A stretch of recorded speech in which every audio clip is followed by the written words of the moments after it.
Hello, wonderful sirens. Welcome to the Silver Sirens Virtual Sanctuary, and welcome to this month's Thriving Through Midlife, our mental health edition. So, mental health is one of those topics that we don't give as much attention to as we could do, as we do say around our physical health and our diet and nutrition. So I'm always excited as a mental health professional myself to be able to shed a bit more light and to take away the stigma that surrounds women as we age and mental health. As a therapist myself, a lot of women come to me for the first time. A lot of women come to me or start to explore mental health in midlife and above, and usually triggered by menopause. So that's for a lot of women, that's the first time the journey begins. So I think it's so important that we're able to have this conversation today. I am super honored to have Angela Raspas with us, and Riches and Simone Abian. So honored to have you.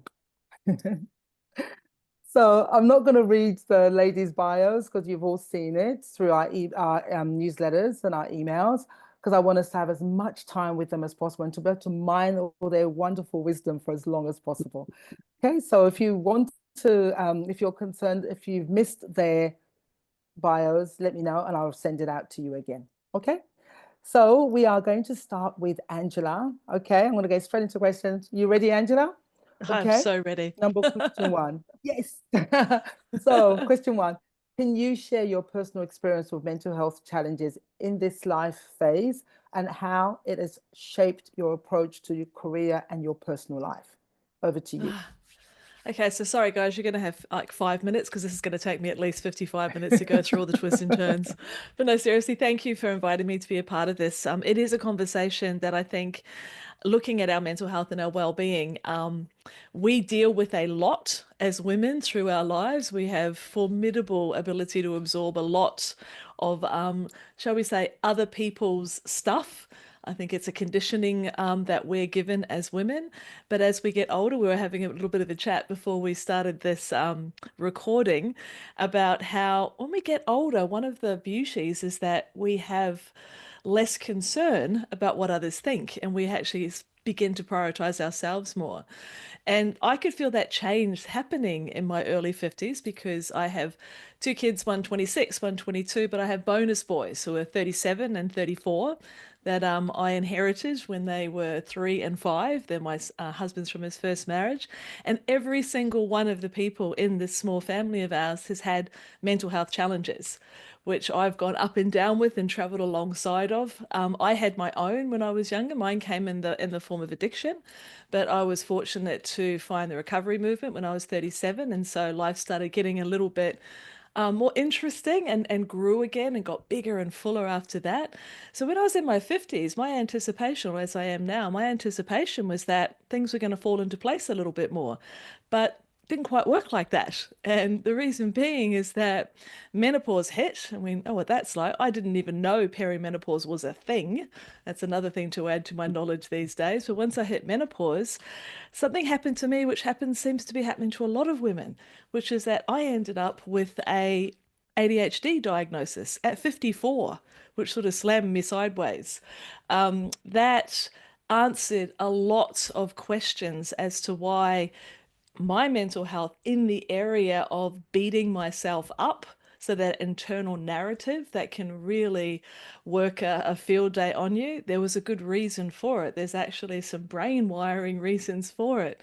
The anxiety, which I had never given a name to, it was only when the therapist I was working with actually explained what anxiety actually was, the feelings and the behavior, I could name it. I didn't have the words for it until then.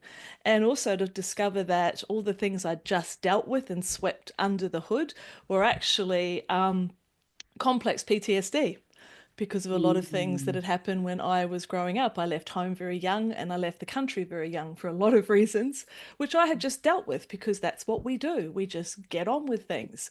But they all started climbing up to the surface. And she explained to me that they often happens a lot.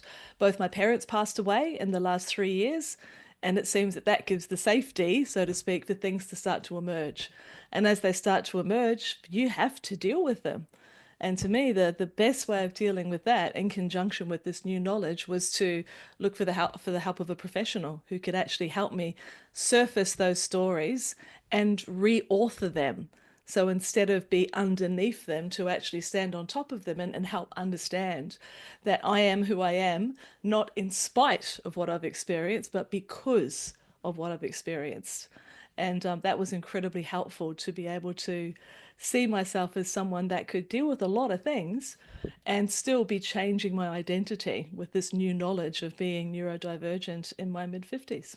Not sure if that answered the question, but I sort of ran around a circle and got there a bit. You got there. Thank you so much. I'm going to jump straight to Anne. Oh, look, I mean, fascinating, Angela, and thank you for doing all this contextual stuff. I won't go there. But it's fascinating because I too didn't have a name for what I was going through until it was probably, I reckon in the 90s, when, I started to understand why I felt the way I feel. So I live with depression and with anxiety. The depression I tend to have under control a bit with the help of a professional. But the anxiety just freaks me out every now and again. But I had no idea what was happening to me when I was a young kid. I mean, nobody told me that during a maths class, when I sort of ducked under the table and started crying uncontrollably, that actually that might be a mental health problem. They just sort of sent me home with a note saying Anne doesn't seem very well. Put her to bed with an aspirin.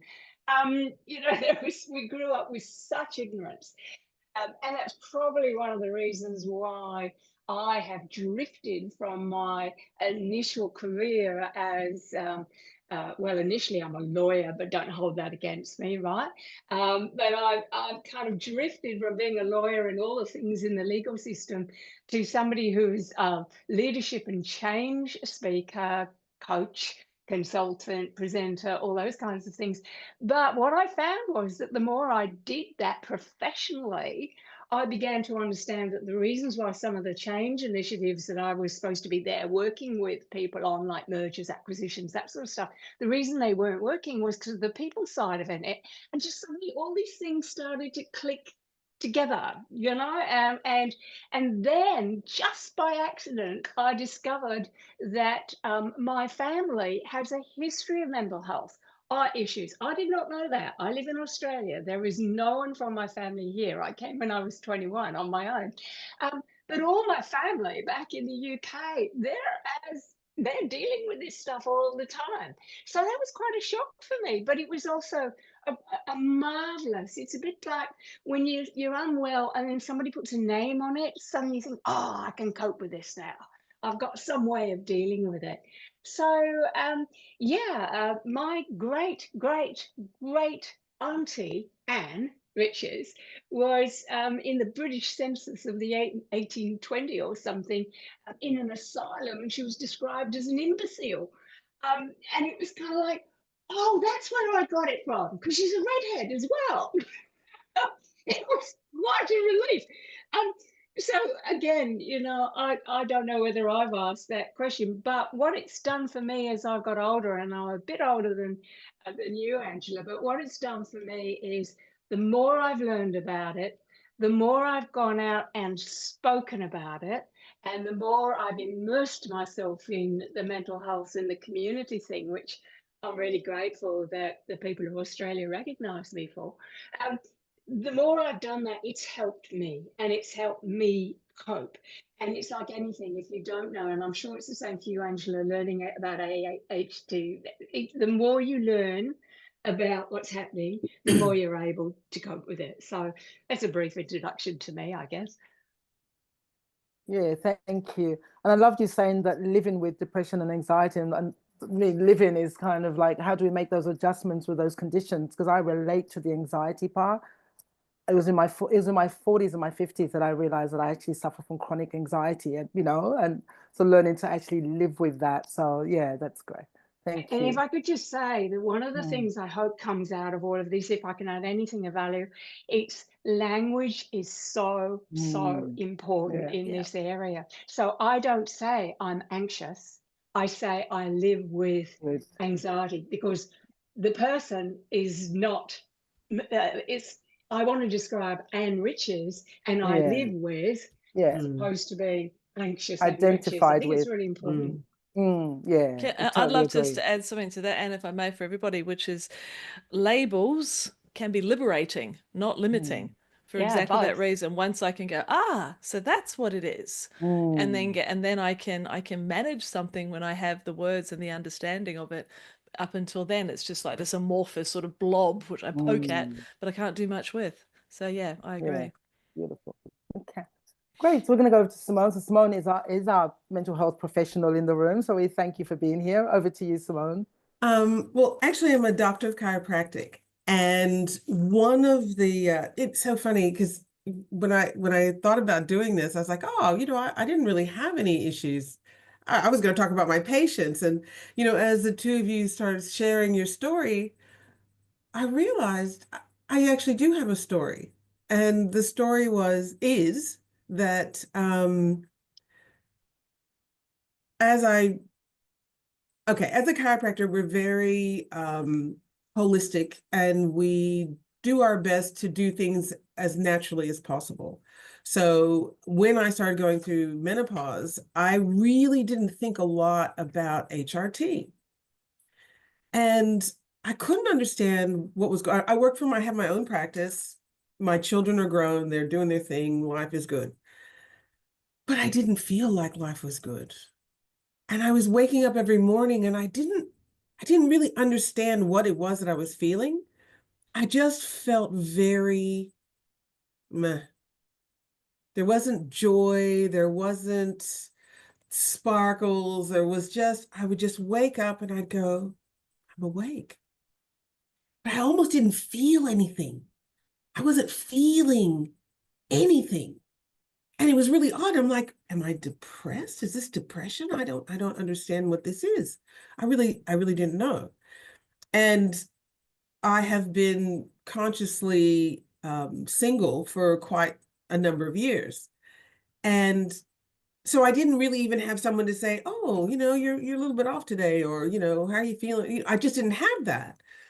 Anyway, I ended up having my annual exam. And as I was going through that process, I realized that I had all these other symptoms that I was completely unaware of. And it turned out that it was as a result of low estrogen. And so I was actually put on a very, very low dose of estrogen. And it was like, oh my God, this is like magic.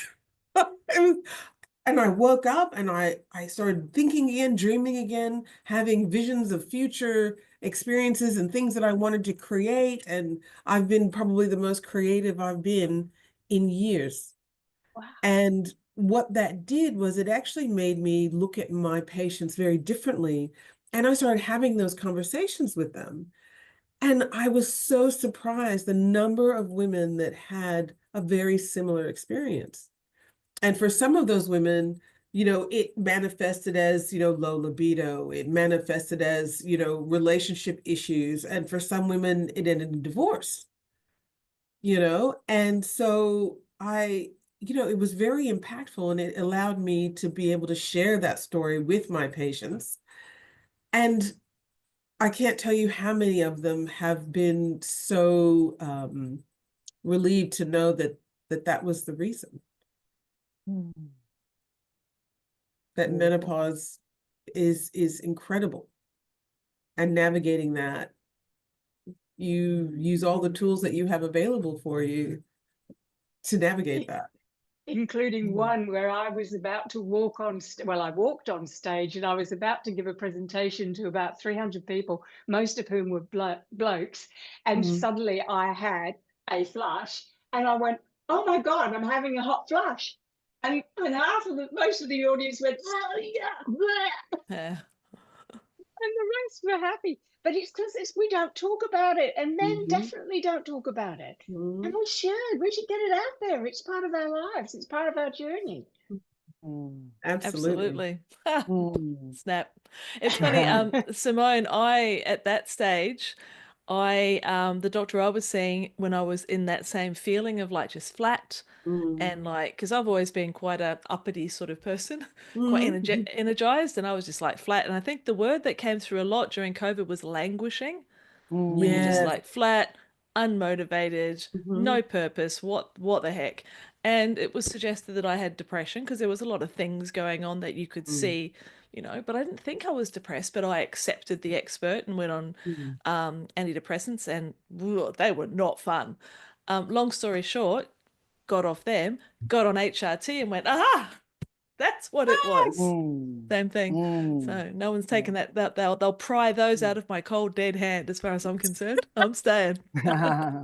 Amazing. Great. Thank you. Now, I just want to check with you, Simone. So have you finished yours? Yes. Yeah? Yep. Fantastic. Okay, I'm going to go to Anne for the next question. Okay, so in our opinion, professional or otherwise, what are some of the common mental health concerns that have you seen women face during midlife, and what strategies have you seen that have been effective in addressing them? Okay, Anne? I think we've touched on the fact that, well, I'd like to just make clear that I think that, there's still some stigma around this whole thing of mental health, depression and anxiety, and the whole idea that you just pull your socks up or get over it, or, what's wrong with you? And I think what we've already established from the first discussion is it's biological, and it may come at different times, but it comes, and it's not a choice. It's absolutely not a choice. In my case, it was genetic. So my sense of this question was that in your midlife stages, you might have been able to you might not have had quite the number of life concerns that you've got in midlife. And so you can handle it perhaps better when you're younger, as I'm finding that as I'm much older, I can handle it better now. But in midlife, I think we could be talking about the pressures on women in midlife just to survive. I mean, we obviously we're talking about a post-COVID era now, but we are talking about, and it's been seen really, really clearly, that a lot of women in their midlife who had good plans for their futures, their finances have been kind of, really impacted in some particular way. But so I don't want to downplay that, because I think that's really significant, and the cost of living and all that stuff, which we've just been drowned in for the last 5 weeks. But what I really want to say is I think some of the quasi mental health concerns that we're going through in midlife is we become invisible. It's a thing for me that I found suddenly as a young, sort of kind of used to dress well and wear good makeup and have the hair done properly and all that kind of stuff. And people took notice of me. But once I got into midlife, suddenly nobody took any notice of me. I could be in a meeting and people would speak over the top of me, or, they wouldn't call on me first to say whatever it is I was going to talk about. And I found that invisibility was a real issue, because if we don't recognize that we are visible and make ourselves known and make our presence felt, then the mental health that flow from that, the issues, where's your self-esteem gone? Where's your self-confidence gone? You start looking at yourself and going, I had no sort of real significance and investment and influence in this life unless I was young and pretty and all those sorts of things. And media and television and everything else in the world just reinforces that. And so I think that, the concerns that we are going through are the stigma attached to ageism, just the stigma of being a midlife or older woman. It's still there. And I see that, if you're just walking through the train station and the young boys from the, posh school around the corner, they get out of the way for the pretty girls. But my age, they'll walk straight into me and straight over the top of me. So I think that's something that we have to address and be very visible. And that's why I love Silver Sirens Face. This is brilliant. We've got a voice through you. This is about getting out there and say, hey, we got heaps and heaps and heaps to actually manage here. So there's some preliminary remarks, and I'm sure Angela and Simone will follow on from there. Beautiful. And I have such an opinion around invisibility, you know, but I'll be really interested. I'm going to hold back adding my opinion. I'm going to wait and see what Angela and Simone has to say. So we're going to go to you next, Simone. I'm just mixing it up. Okay, go to you, then we'll come to you, Angela. Okay, go for it, Simone. Ask me the question again, please.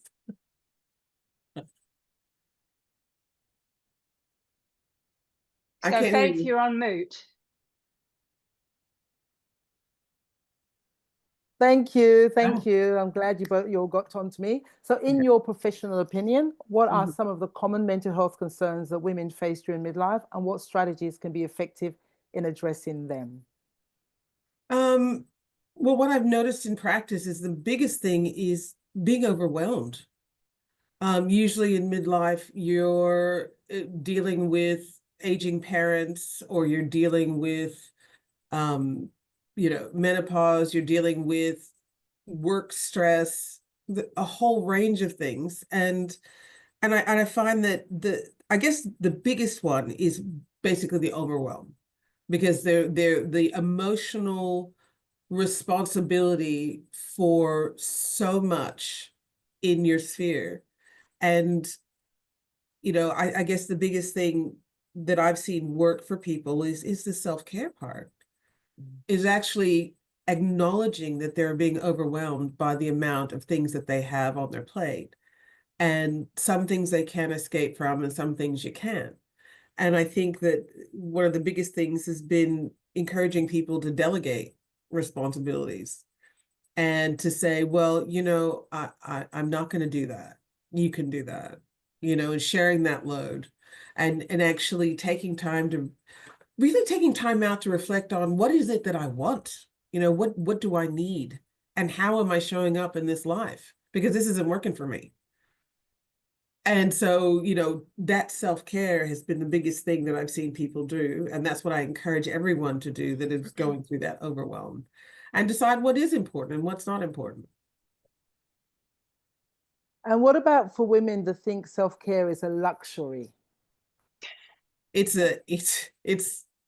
all there is. Because if you have nothing in your cup, how can you pour from an empty cup? And I guess the nice thing about going through midlife is the fucks that you have left to give are quickly running out. Down, down, down. Oh, I have nothing left in the meter. Yeah. Well, the flight attendants don't come onto a plane and say, if an oxygen mask appears from fit yourself first, Yes, because you that's can't right. help anybody else. It's a old example I've been using for 40 years, but it's true. I love that You're example. absolutely right, Simone. If your cup isn't full, or at least filling and refilling when possible, how can you help anyone else? Absolutely. Great. Angela? Yeah, I'd like to add to these, the invisibility. That can actually be a good thing in some ways. It's like I could get away with murder now.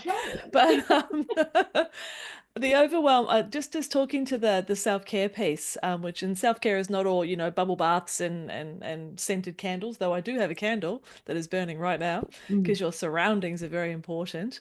But self-care increases your capacity. So we need to give from the saucer, not the cup. So it's got to overflow, and we give from the source. I remember hearing that from someone once years ago, and I went, hell yeah, that makes perfect sense. I like So that. I think, well, it's a good one, isn't it? So I think one of the things that I notice that overwhelm is true. So what are we going to do for us to balance the scales? And one of the things that I see the most with the women that I work with is that question that you ask, or that you pose, Simone, about, well, what do I want? What's important to me? And we often go, I don't know. because we've outsourced that. Just our sense of purpose has been externally focused for a lot of us. And then we turn it around and go like, well, what do I want? And I think one of the best things that we can do is invoke the strength of curiosity. And this can be done in the simplest ways. It can be just notice what grabs your attention. Don't question it. Don't judge it. Should I be interested in that? Is that a bit weird? I love colouring in. And for a little while, I thought, well, that's a bit childish. I love it. I listen to fantasy novels on Audible whilst colouring in flowers. I'm in heaven with some non-alcohol or alcohol-free champagne. Like, don't disturb me for hours. I'm a happy little Vegemite. But this sense of purpose, another piece that can happen is look for role models, because there are some badass women of our age and our vintages doing really good things in the world. So if you have an Instagram account, go and search for some cool women and follow them. Follow the ones that follow the inspirational accounts, etc. And then just take yourself on mini adventures and find out what you like. I'm going to a silent disco in 3 weeks. Where it's all the 70s and 80s music, and we put on headphones and no one can hear each other, and you dance and look like an idiot, which is perfect. So I would encourage those actions, and also the concept of play to your strengths. There is a website, V for Victor, I for Igloo, A for Angela, Strengths, which comes through positive psychology. It's a free test. You can find out what are the things that it's values in action. That's what it stands for. And what are your strengths that you can play to?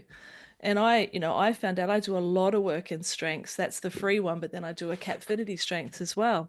And a woman I was working with today, her top strengths were kindness and humor and love of learning. So, okay, humor. Watch some comedy, go to a show, watch Michael McIntyre on Netflix. He's hilarious. Because I'll put it in the chat, absolutely. When we're laughing, we are energized. Love of learning, go and do some mini courses, learn new stuff. I did a positive psychology diploma about 3 years ago where I learned so much about what it is that helps us thrive.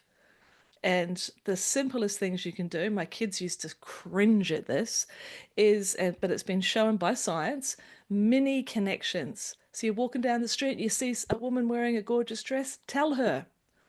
Yeah, you notice somebody who's done something awesome, tell them. You get lifted, they get lifted, and then the ripple effect that goes out, it lifts everybody.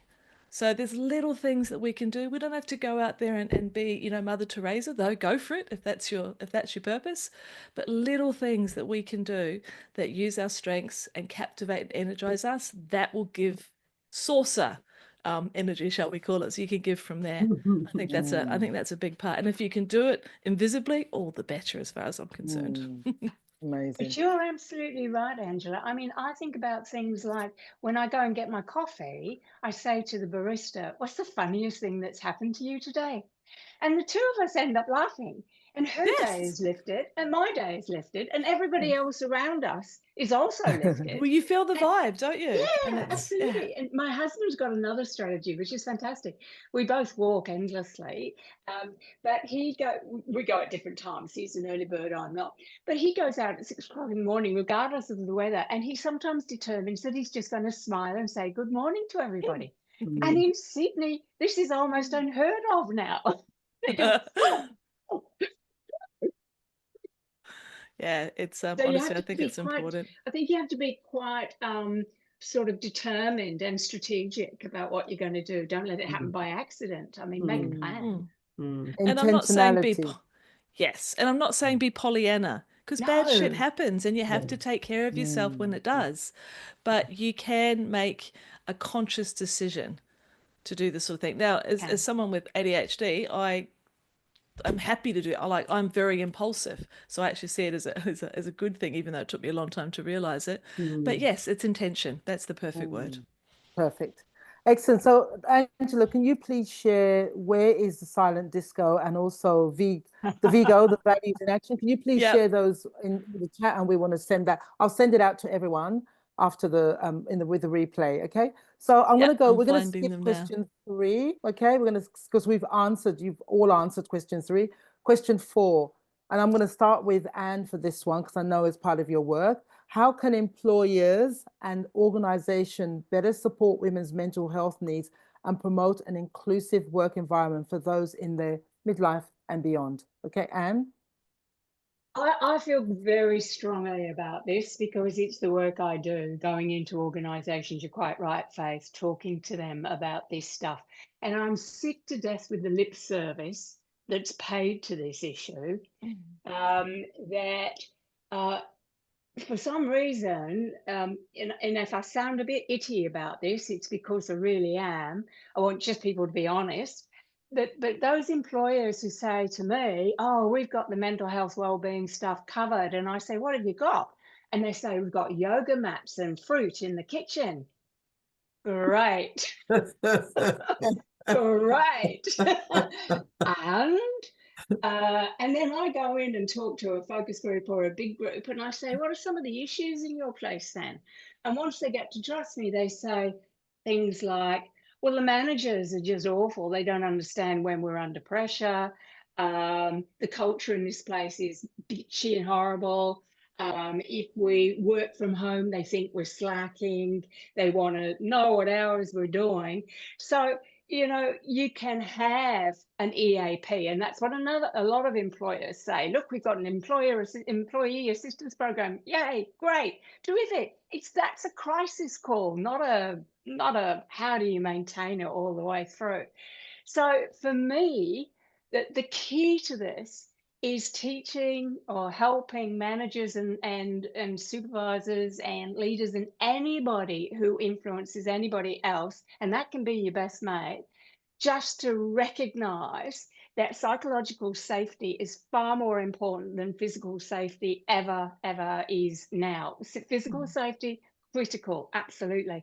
But psychological safety, creating an environment where in employment where people can say what they want to say and speak up where they want to speak up, and that models the fact that they can actually talk about the fact that, at the moment there's overload, or that the job isn't designed the way they want it to be, or really this team isn't best suited, or their skills aren't best suited for this, or can they have just a few days to get their head back together. Challenges, again, employers will say to me, "Oh, we allow our staff 2 mental health days a year."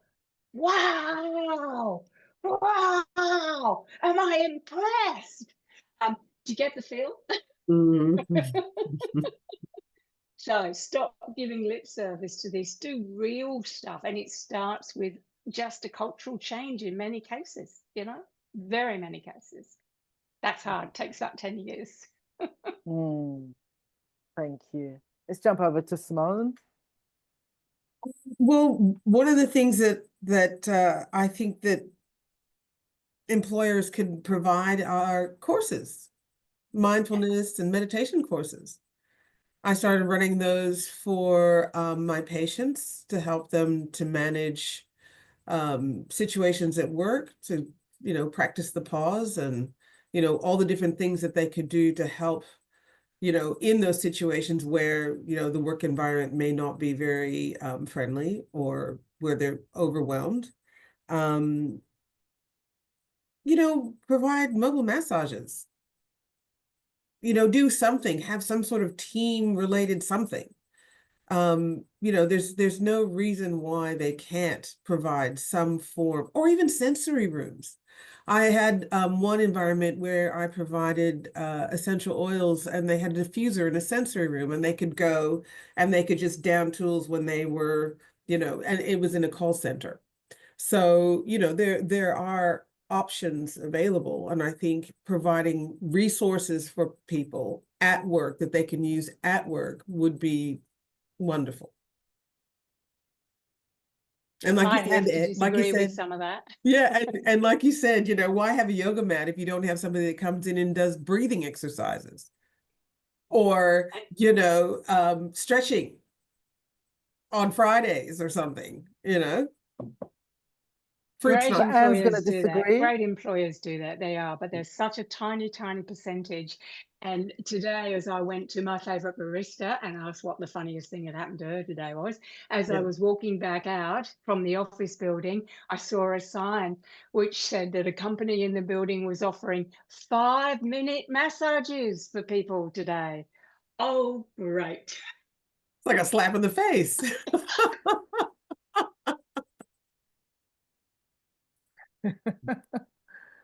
Okay, we're going to go to you, Angela.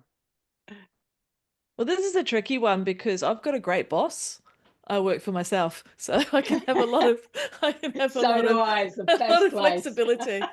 But I think one of the things, like me staying in this strength scenario, and whether you have employees who are neurodivergent and have specific needs, whether you have people that are juggling a lot of overwhelm at home and have the need for flexibility, I think the best thing that an employer can do is to get to know their staff and actually recognize that this is a relationship. It's a give and take relationship.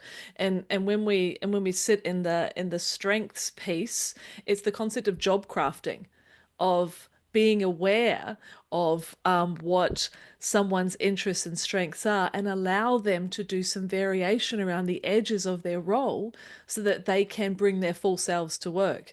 Like with the strengths profiling, some of my top strengths are rapport builder and esteem builder. So I do a lot of that in my coaching. If I don't get to do that, I wilt like an unwatered flower. So find out what is important to your staff and have that give and take. I remember reading about, it was a New Zealand firm. I'm a New Zealander by birth, so I'll champion this one. It was an organization that went to the 4-day week, but they paid 5 days. And their efficiency and their productivity and all of the stuff, people will go, oh, it's going to fall apart. People will abuse the system. Crap. They worked as much and they got just as much done because they felt valued. And I actually don't think anyone should work more than 4 days a week. 3 days for the weekend makes sense to me, but they got so much more dedication and connection because they felt like they were being valued as humans, not as like cogs in a machine. So I think the very best thing that an organization can do or a boss can do, whether they be big or small, is to get to know their people and try and offer flexibility wherever possible, because it will be returned in spades. And whether that is bloody 5-minute massage is my word, no way. But whether that is yoga, or whether that is mindfulness, or whether that is leave at 4 o'clock on a Friday, or whether it is go pick your kids up, whatever. But that's what we need. And then we will give back in spades, I'm sure. And there's huge generational differences. I mean, what baby boomers want compared to what the new generation, the younger generation want, that's another story altogether. But baby boomers just want to do the job, get paid and go. That's fine. But almost everybody else after that, and I know that all of you have seen the research is overwhelming, and particularly amongst the younger generations coming through now. They want to feel exactly as you said, Angela. They want to feel a sense of belonging. They want to feel that they are appreciated. One of the simple things that I talk to people about is just the art, and I call it an art because they haven't got it yet, or a skill of saying thank you. People, they just, I mean, it's crazy stuff. That's simple. Who would have thought? Who would have thought? They're just saying thank you. And I say, if you really want to get extra brownie points, saying thank you for that spreadsheet. It was exactly what I wanted and a whole load more. In other words, be specific. But there seems to be a lack of, and I don't know what it is now. I mean, maybe on a more serious note, we could think of, what is it? Is it the same as it was in the past? Is it changing? Did COVID change things? Does the whole working from home thing change? Is it media? Is it social media? I mean, there are so many things that are impacting on people's lives now, and the expectation that, especially women, that I thought this went out in the 80s or 90s, that we can still do it all. And bringing this back to women in midlife, there is still that expectation, but it's not realistic. It's not realistic. No, it's not. It's not. There's someone in my world that has just brought a concept in called red brick thinking, and it was inspired when she was playing with Lego with her couple of grandkids, I think, and it was about, don't add more bricks, take some away. So the red brick thinking is to what bricks can I remove? And I've actually got it here sitting on my, oh, you can see this. It just says simplify, because I can overcomplicate things all the time. But you think if we feel appreciated, if we feel connected, so community like this, Faith, is just an absolute, it's like an oxygen mask. We need to feel connected. We need to have that sense of belonging. We need to feel as though our life, our contribution, has a sense of purpose to it. Not like the great big purpose with a capital P, because I think people get purpose paralysis. It's like, oh, what am I here for? No, just be purposeful, be intentional, give, use your skills, use your strengths, just in small ways. That's all we need, little pebbles tossed in. And we will, I think that really goes such a long way towards buoyant mental health. Pat a dog, spend time in nature, work out what is it that needs to be in your toolkit. Notice when do you feel great? When do you feel crap? What's happening at that time? Notice the patterns. I've got a tool I'll put in the chat as well. It's an app, but it's just fantastic for checking in with yourself and knowing the emotions you're feeling and what's causing them. It's really good. Amazing.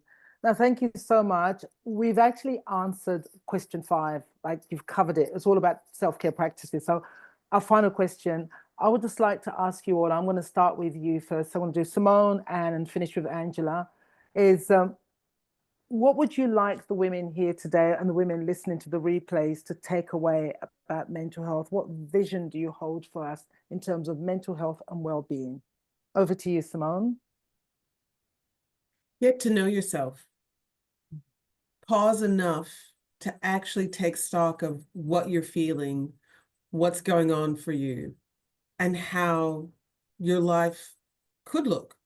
What would be that perfect week? How would you like to show up in your life? What would make your life the life you've always dreamt you'd have? And by taking that time and doing that, I think that's what I would like for the women to take away. Because once you identify that, then you can look at, well, what brings me joy? Yeah, beautiful. Thank you. Anne? I think we just have to stop living up to other people's expectations and live up to our own for ourselves. And if we haven't stopped, it's similar to what you said, Simone, and I know what you'll say, Angela. It's if we haven't defined what we need in life, then it's very hard for us to achieve it. If we're just on a wheel, then we're not going to get there. So for me, it's being very clear about what I want out of my own life now and having the courage to own that and go out and get it. But part of that is learning to set boundaries. It's learning to when to say no, even if it's no, I can't do this today, but maybe next week. And I think to immerse yourself wherever you can. For me, this group is just wonderful, and I've got another group, but that I really, really love. But find like-minded souls that understand who you are, and go and get your cup and saucer filled from them too. I am so grateful to the handful of friends that I've had for so many years who've stuck by me no matter what. And I think, it's about boundaries, it's knowing what you want, living a purposeful life, not beating yourself up if you don't get everything done. And take up scuba diving. I couldn't live without it. Beautiful. Angela? I don't think I can beat those words of wisdom. I mean, I think it's exactly what the ladies have said, and reiterating what I was saying before. Curiosity is your superpower. Actually, I will add one more piece to it, and it's the concept of it's another thing that I'm very big on working with the women that I support is self-leadership. To me, self-leadership is the shift from needing external validation to connecting with internal authority. It's when it's giving less FUCKSs about what other people want and think you should be doing. And it's about listening inside. And it's about that self-knowledge, that emotional dexterity, knowing what you're feeling. I think I would encourage everyone to download an emotion wheel. I'll put a Yeah. link in, they're all over the place so that you can understand what you're feeling. Because I think a lot of us live at the surface level because we're so busy and we don't go underneath and really interrogate in a nice way. What am I feeling and what is causing it and how can I change that? What is it that makes me joyful? A couple of the ladies have said anything creative.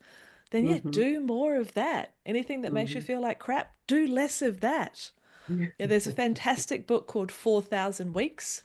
It was written by a UK journalist who 4,000 weeks is the average lifespan. Okay, and if you work out how many weeks you've had so far and then work out how many weeks are left, that gives you a fairly decent jolt of motivation to start prioritizing you. We should be at least first equal to the other people in our life. I'm not talking about, be a selfish son of a bitch, but, maybe we should. Maybe we've done enough for others, but be first equal. Look after you, get curious, do some fun things. Surround yourself with stuff that makes you feel good. I mean, in here I have dodgy little flowers, cost me $5 from the Salvation Army, but I like them. They're cute. I've got a candle from the farmers markets. I've got magpies that I've got from different places. Dr. Seuss picture up the back of the sneakers. Things that when I walk into my little office, I feel happy. That cup is going to the saucer. So I'd say go out there and source your saucer food.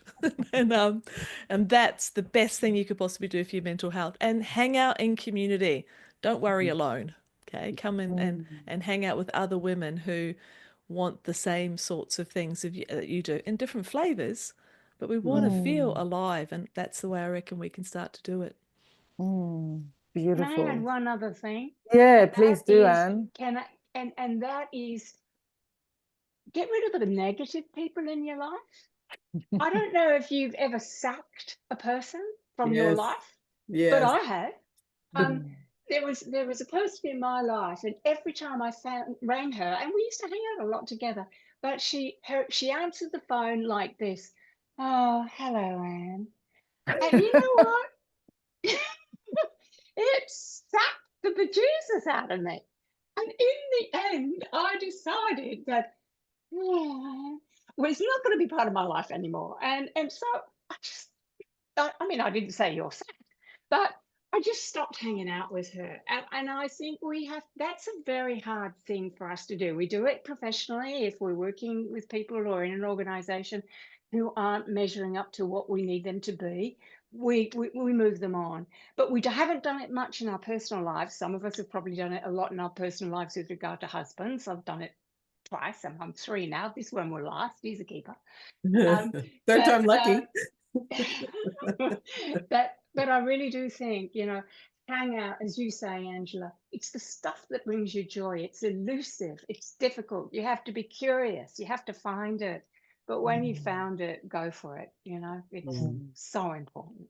And giving ourselves permission, because it feels indulgent to follow our bliss, that Josie Campbell thing, but it's give ourselves permission. So that's great. Now we've got 10 minutes. So I just wanted to see open it up.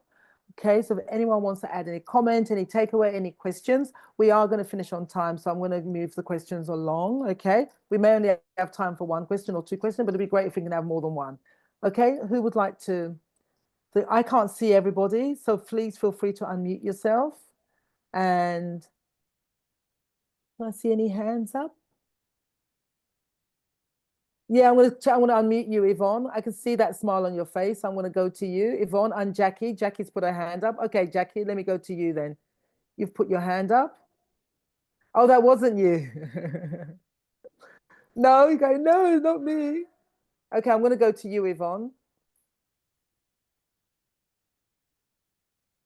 Yep.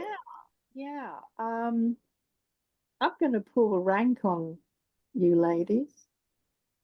I read somewhere and I thought, that's a handy phrase. Apparently, I'm in the last quartile of my permission to breathe on this planet. So listening to our speakers, it is interesting that all the things you said about invisibility and so on, my God, I just lived that through the 70s, 80s, and early 90s. But I think I got a real buzz, a real emotional jolt at the weekend with the election result. And I thought, well, thank God for thinking young people, because in my last quartile of my life, my big fear was everyone's big fear about this shift to the right. And I'm actually challenging myself to be brave and make some contact with young people younger than all you ladies there. And I need some advice in how you do that. You can't go up to people and say, hey, do you want to be my friend? But yeah, I think that's my big mental, spiritual, emotional challenge, is to make connections through various means. Maybe that sort of dancing with headphones on might do it. But yeah, so cheers, everyone. This is not alcohol, this is tea. All good. Now, So Anjali and Anne, I saw the smiles come on your face. So any of you want to jump in and in response to Yvonne? Sorry, Yvonne, if I jumped in too early. Absolutely, Yvonne. I'm probably in that quartile too. Well, I know I am. But you know, one of the most important, beautiful, meaningful relationships I have is with a 21-year-old. She's a rocket scientist. She's studying astronomy and mathematical physics at the University of Edinburgh. She has the emotional intelligence of the whole world wrapped up in her, and she's real. And she speaks to me like a human being, not like a little old lady. And she just involves me in her life, and she comes to dinner with us, and we just, and I agree with you 100% that with the young, I try to do stuff with young people all the time because they stop me thinking old. And if you give them permission to call you out and say, oh, come on, Anne, you are old, but not that old. You know, it's a wonderful, wonderful thing. So, yeah, I'm with you, Yvonne. Find a way. And, you know, one of the ways might be, I have no idea if this is any of interest to you, but one of the things I'm likely to be doing after later on in this year is I'm going to be teaching ethics to primary school kids. Primary ethics is a huge thing. There are lots like this where people of our age and our experience are so valued because we can take difficult questions to young kids and we can listen to them without judgment. We can listen to them without saying you're right or wrong, but we can ask them questions to help them think about their lives. And that's a wonderful way to connect with people. So there are lots of opportunities out there. And can I just add to that, the concept of reverse mentoring is something that I came across not too long ago. I was interviewing someone about it, and it's the whole, I was thinking of mentoring as just, you know, the wise sage mentoring the people coming up through the organization, but it's like the other way around as well. Like we should be mentored by younger people. So it works both ways. But I just did a quick Google whilst you were talking, and there are 1 million volunteering, mentoring opportunities where you can connect with both the people like you who are giving the mentoring and the mentees. So yeah, I mean, we've got time now, more time. It's when we get to certain ages, is my impression, that we can choose where we want to give back. And that's where the curiosity comes in. Get curious, see what you can find. You've got so much to give, Yvonne, so much. Yes. So don't keep it bottled up. Go and distribute it from your saucer. Yeah. I'm thinking perhaps even travel, you know, different types of travel that may Oh put yeah, you in I the do. environment. Yeah. Amazing. Excellent. So did you want to add anything else, Simone? Oh, You're no. good? No, that's Amazing. Thank you. Okay, we've got like a minute. I don't think there's enough time to really do justice to another question. So I'm going to just go final words from our wonderful panelists. Let's go with Anne, Simone, and then finish with you again, Angela. Sorry, I like finishing with you. Anne, do you want to go first? Sure. There's a simple strategy that, or a simple formula that I've used all my life, and I teach it as part of what I do. It's called the STAR approach. And that is whenever you find yourself not feeling joyful, or whenever you find yourself not sure about what you're doing, stop, think about what you're doing, consider how you want to act, and then review and remember and reinforce it later on. And for me, that stop, think, act, rewire kind of approach is how I've built myself to where I am now. And it does require active reflection on decisions that we make and the people who we are. And I don't know that we do that a lot. I don't know that we spend a lot of time just holding up the mirror and saying, so what did I do really well today? What do I want to do more of? What do I want to do less of? Beautiful. Thank you. Simone?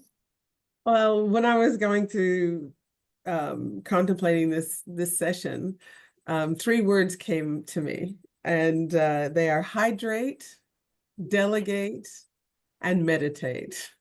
Those are my closing words. Amazing. Love them. Excellent. Angela? I want to encourage everybody to create a fabulous file. Okay, a lot of us have an inner narrative, which is like an inner critic telling us what we can't do and what we don't do very well. We have a negativity bias as human beings. A fabulous file, and here's Exhibit A, is a visual. When you've got ADHD, it has to be visual, because if you can't see it, it's not real. This is a great big board that sits in my office that has, as the name suggests, lots of evidence of when I've done good stuff, thing that's been helpful for other people, lots of client feedback, etc. There's a photo of when my book, because that was a bucket list thing, went in a bookshop. There's cards from my kids. There's photos from holidays and trips and all sorts of things. And whenever Helga, I'm sorry if you know a Helga, but that's the name I've given my inner critic, so I can like actually put some space between what she says and myself. Whenever Helga starts throwing hand grenades at me, I pause. I bathe in the fabulous file for a moment and remind myself that I've done good stuff and I'm going to continue to do good stuff. There may be some crap in between those good stuffs, but that it's going to be okay. Everyone's doing the best they can, including me. So a fabulous file is my prescription for all of us. Beautiful. Thank you. And I love that everyone's doing the best they can, including me. Love that. Great place to start. Thank you all for joining us. Thank you so much, Angela. Thank you, Anne. Thank you, Simone. Really appreciate your wisdom. Thank you for being in our community and enriching all of our lives. We appreciate you. Thank you. Thank you for the Thank you, invitation. everyone. Thank you, everybody. Take care. Absolute Good night. pleasure. Good night, everyone. Good night.